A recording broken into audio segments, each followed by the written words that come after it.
Hello friends, I am Arpit and I am here with today's analysis. Today is 18th of November and we are going to deal with three important topics which are generic kind of topics. First is emerging technology hubs of India.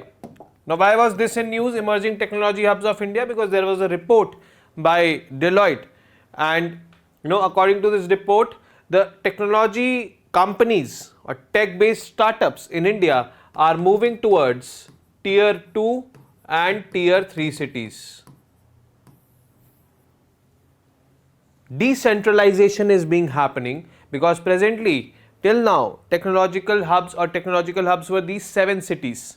The 4 big cities like Delhi, Mumbai, Chennai, Kolkata. Apart from these 4, Pune, Bengaluru and Hyderabad.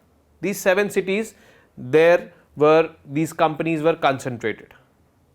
But now, companies have started to look for other cities like Chandigarh, Ahmedabad and all. So that is why this was in news. E-commerce for MSMEs. Now there is a think tank called as ICRIER. It has recommended that micro, small and medium enterprises of the country, which are kind of the backbone of our economy also, should be, linked with e-commerce platforms. Linking with e-commerce platforms will increase their sales, will increase the demand of their products. Definitely it will increase economic activity among them. It can increase employment generation among them. So that can be beneficial, but there are certain challenges. So in this segment we will deal what are MSMEs, what are the challenges being faced by MSMEs in India. Then the last topic which we will be discussing is Asian premium. Now this Asian premium is basically an overhead cost which was levied by the OPEC countries, Organization for Petroleum Exporting Countries, on the Asian countries. Like let's suppose a barrel in international market to the western countries, it is being sold for $100. So the Asian premium of $10 will be levied on that, and to the Asian countries it will be sold for $110. Now Saudi Arabia has reduced this Asian premium for India from $10 to $3.5. India has always been against this kind of Asian premium because this has increased the importing cost of oil for India from these West Asian countries. India since 2022 has been getting discounted oil from Russia, and Russia has become our largest supplier of oil now. So we have diverted our attention towards Russia and now Saudi Arabia has taken this move. India is still of this viewpoint that Asian premium should not be there, instead a discount should be there. So let us see what is there. Now emerging technology hubs of India. The technological companies or tech based companies, they are concentrated in 7 major cities of the country. 7 major cities: Delhi, Mumbai, Chennai, I would say Kolkata, then Hyderabad, Bangalore and Pune. But now according to a report, these tech companies or these I would say tech startups, they are now moving towards tier 2 and tier 3 cities, other cities like Chandigarh, Ahmedabad and all. This can be beneficial for migration point of view also. It definitely will reduce migration to these urban areas which are already overpopulated. Why these companies are moving? Major reason is that the real estate cost in these big cities is skyrocketing. Second of all, majority of the graduates and skilled workforce come from tier 2, tier 3 cities. Around 60% of India's graduates come from these cities, tier 2, tier 3 cities. Infrastructure is being developed, digitalization is happening. So why not, shift your base to these kind of cities? And that is why this decentralization is happening in India. This is very good in itself. So let us look into the details. Now who released this report? This report was released by Deloitte and NASSCOM. India's IT industry is moving to new cities from 7 major hubs, including metropolitan hubs. 7 major hubs: Delhi, Mumbai, Chennai, Kolkata, Pune, Bengaluru, and Hyderabad.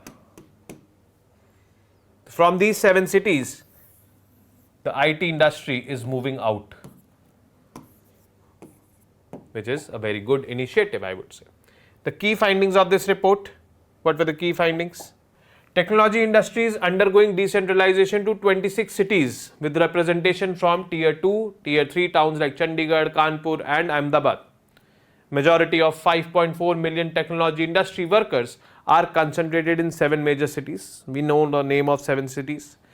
60% of graduates hail from smaller cities in key fields, while 30% relocate to tier 1 cities, means these 7 cities. So that is something which is I would say creating a lot of problems on the social infrastructure. The burden is there in these cities. There is a lot of inflation. Prices are rising or are rising day by day because of increased demand. So, it is making situation difficult in these big cities, and this decentralization definitely will help. Why are IT companies relocating or moving operations to new hubs? We should understand this. The real estate cost, the first reason, in major hubs is expected to increase by 60 to 80%, and this is something which is going to be, I would say, an additional burden on the pockets of these IT companies. Currently, 11 to 15% of tech talent is concentrated in tier 2 and tier 3 cities. The rapid development of infrastructure, skill diversity, startup presence, and governmental initiatives like smart cities, tech parks, incubation centers are driving innovation. And in tier 2, tier 3 cities, all these are there, smart cities and all. The number of startups and incubators in emerging hubs, means tier 2, tier 3 cities, with 39% of tech startups established in 2022, means tech startups in 2022, let's suppose 100 were established, out of 100, 39 were in tier 2, tier 3 cities. So this culture of innovation, this culture of startup is brewing over there in tier 2, tier 3 cities, and this is what these companies are looking like as an opportunity for them.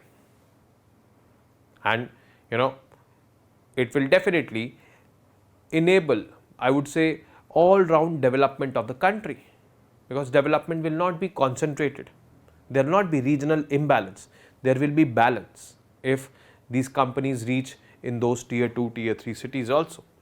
Now, e-commerce for MSMEs. MSMEs, micro, small, medium enterprises. MSMEs which are responsible for generating 30% of our GDP. MSMEs which are responsible for 50% of our exports. MSME which are responsible to employ around 40 to 50% of our workforce. That is a very, very crucial sector. MSME considered to be the backbone of our economy. And just imagine it getting linked to the e-commerce. E-commerce like Flipkart, Amazon and all. Their products more and more will get sold. The demand for their products will rise. Apart from rising demand for their products, employment generation can also increase in those sectors. That will be a win-win situation. But there are certain challenges. The first and major challenge is digital literacy, apprehension to change, because people who are there in these, I would say, MSMEs, they are not very fond of adopting changes. They are not digitally literate also, so it becomes difficult for them to operate, and these are the challenges due to which it is getting laid back right now. But according to a report, and a recommendation, they should be integrated more and more in the e-commerce segment. So let us look into the details about this. Recently released ICRIER. ICRIER is basically a think tank established in 1981. And it is an economic think tank in India that provides policy advice to effectively manage external economic shocks. Now, it highlighted that impact of e-commerce on growth of micro, small and medium enterprises. It will be good. Said that successful integration with e-commerce platforms leads to increased sales, higher turnovers and profitability and a higher percentage of permanent employees in integrated firms. Now, challenges in integrating with e-commerce sites: lack of knowledge and digital literacy, the absence of digital infrastructure and lack of access to skilled labor are significant issues significant challenges in linking e-commerce with this. MSMEs in India. Now, we have done with the report findings, but now we have come to MSMEs. There is one portal named as Udyam portal. According to the Udyam portal, 19.3 million MSMEs are registered in the country right now. The Udyam portal offers, employing approximately 131.04 million individuals in the country. The Udyam portal offers MSMEs a permanent registration and basic identification number. 27% of MSMEs are engaged in manufacturing, 73% are in services. So, MSMEs are both in manufacturing and services also, and majority of MSMEs are here in services. Like, let's suppose you are a transporter, MSME service. You are a small scale manufacturer, you manufacture pens or you manufacture buckets. You are there in this 27% MSMEs which are in, engaged in manufacturing. According to Ministry of Statistics and Program Implementation, 30% of India's GDP comes from MSME sector. 37% in India's manufacturing output comes from MSME sector. 50% of India's export come from MSME sector. But as we are inching more and more towards the $5 trillion economy, here we are wanting and we have kept a target for ourselves that 50% contribution to GDP should come from MSMEs. Presently it is 30%, but when we become $5 trillion economy, at that time 50% of the GDP of India means $2.5 trillion should be coming from the MSME sector. This simply means that the vulnerable section of the society, the poor section of the society, rural areas, they will also get benefited because a lot of MSMEs are there in rural and semi-urban areas. So, this has to be targeted. Now, we are talking about MSME, micro, small, medium enterprise. Which are micro enterprises, which are small enterprises, which are medium enterprises? What is the definition? Now, the picture behind me is actually a comparison between the older definition of MSMEs and a newer definition of MSMEs. This definition is applicable since 2020-21. Okay. First, we will look at the older definition. Earlier, MSMEs were separately classified: manufacturing and service MSMEs. Those manufacturing enterprises where investment was less than 25 lakh rupees were classified as micro. Those service enterprises where investment was less than 10 lakh was classified as micro. Small manufacturing enterprise, investment less than 5 crore. Service enterprise, small service enterprise, investment less than 2 crore. Medium industries, for manufacturing, investment less than 10 crore. Services, investment less than 5 crore. This is the older definition where only on the basis of investment the industries were classified either micro, small or medium. And this criteria of investment, this amount of investment was separate for manufacturing and service. But according to the new definition, this has been merged, manufacturing and services. Micro, investment less than 1 crore and turnover less than 5 crore. Small industries, investment less than 10 crore and turnover less than 50 crore. Medium, investment less than 50 crore and turnover less than 250 crore. This is the difference, this is the new definition of micro, small and medium enterprises. So, we need to know this definition. Significance: this sector is labor intensive, First of all, we need to understand this. It involves or it employs a lot of labor. It promotes inclusive growth by providing job opportunities in rural areas, especially to vulnerable sections of the society. Financial inclusion is also, promoted by them. Yesterday we saw what financial inclusion is, where financial services are reaching the people. And how MSMEs are going to promote financial inclusion. Let's suppose I have an MSME, I have a micro industry, there are employees over there. I will open bank accounts for the employees. I will also, can also give them insurance and all. The financial inclusion is happening. Promote innovation by providing opportunities for budding entrepreneurs to build creative products by boosting business competition and fuels growth. So all these are kind of significances for MSMEs. But there are challenges also in MSME, because any sector is, not without challenges. Challenges though are there in almost every sector. So prevalent challenges over here. First, inadequate access to latest technology.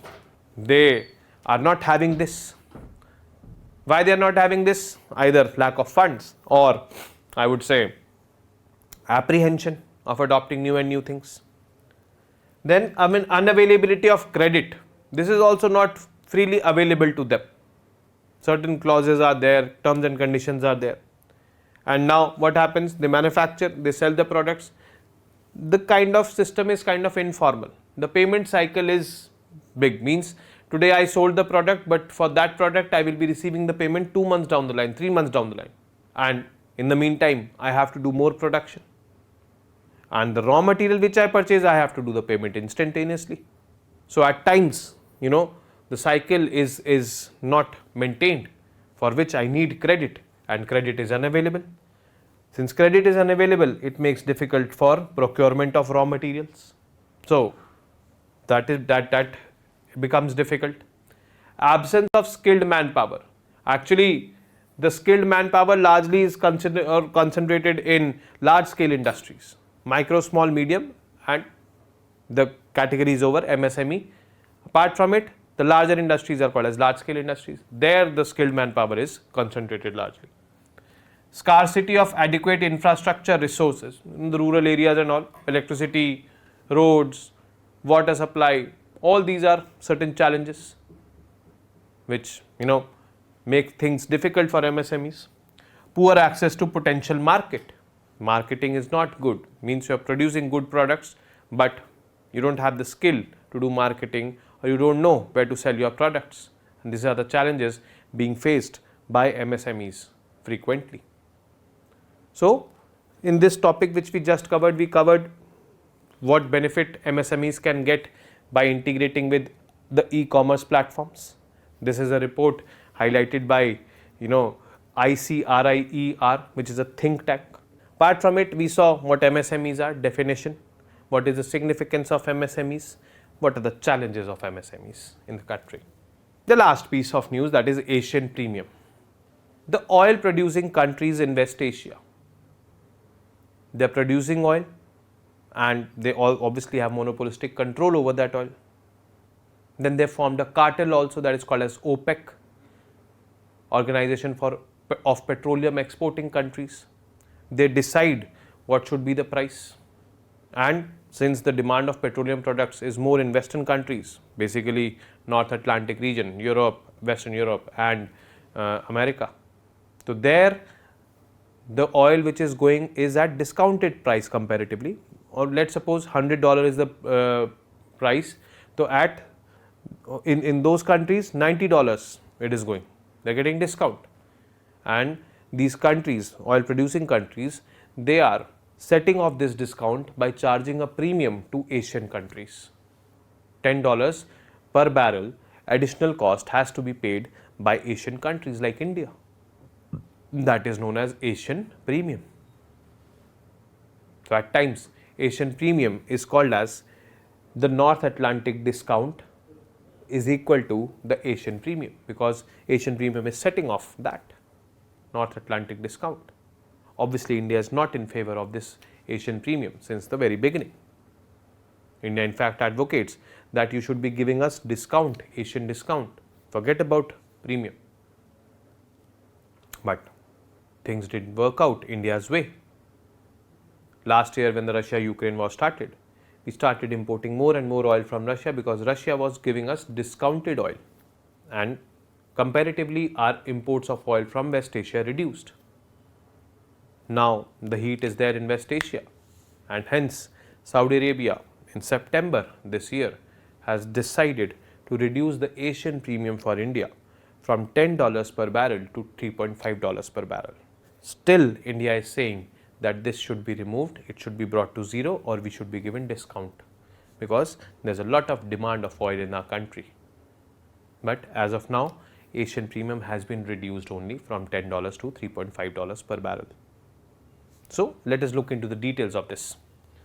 Saudi Arabia basically reduced the premium on oil exports to India after India began sourcing oil from Russia at substantial discounts. Saudi Arabia has reduced premium for oil to $3.5 per barrel. Let's suppose the rate of per barrel is $100.